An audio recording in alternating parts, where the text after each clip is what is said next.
Well, let's now look back at some of the issues that have been present in Gaza for years. Israel's blockade, poverty, unemployment, and the cycle of violence are all a result of a failure to reach a political solution. Our correspondent Stefanie Dekker tells that story through her own reports over the past 12 years. We are revisiting some of our previous reports from Gaza to give you a sense of what life was like before this war and how things have gotten progressively worse. This was 12 years ago.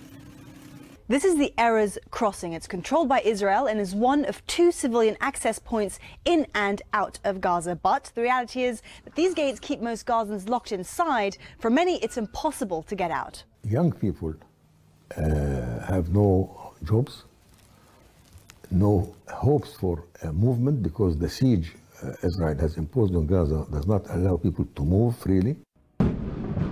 There have been 5 wars since Hamas took control of Gaza in 2006, the one in 2014 the most brutal, until now. Sujaiya on the border with Israel, it is not recognizable now. Israel says it's targeting armed fighters and their underground tunnel network, but we see heartbreak and despair here. Gaza's largest hospital is at breaking point. There is unbearable grief.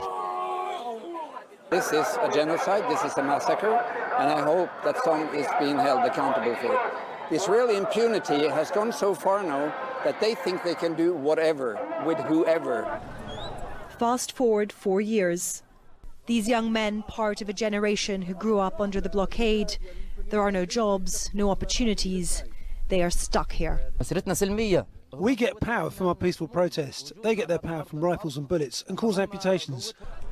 Israel's intelligence agency and the army warned the Israeli government that Gaza could explode if the restrictions continued. We also profiled Gaza's best-known lifeguard. When children come to the beach, you feel like they are releasing the depression they have inside. An Israeli Navy vessel lies in the background. We noticed it using a water cannon just before we started filming on what we can only assume was a Palestinian fishing boat. Perhaps getting too close to the Israeli-imposed invisible border, penned in, even at sea. Then, 2 years later, Israel's blockade of Gaza is into its 13th year. The water supply is sporadic, as is electricity. Sanitation is an issue, and there is widespread poverty and unemployment. The United Nations issued a report 8 years ago predicting that Gaza would become, quote, unlivable by 2020. Well, it is 2020 and still no political solution in sight. Bilal reiterates what so many others have told us too. People are fed up with their leaders.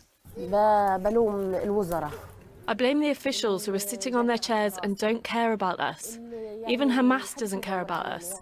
They're enjoying their good lives in their homes while our children can't get food. That same year, to show a different picture from Gaza, we visited a strawberry farm in the very north of the Gaza Strip, where Israeli forces are now operating. Abu Sami's family had been farming this land for generations. The darkest period in our lives is after 2006. The siege is really tough, and it's banned all our movements. It affects every part of our lives, and unfortunately things are getting worse. We tried to get in touch with some of the people in our reports to find out where are they now, whether they're still alive. But so far, we haven't been able to find out. Stefanie Dekker, Al Jazeera. Well, I want to leave you with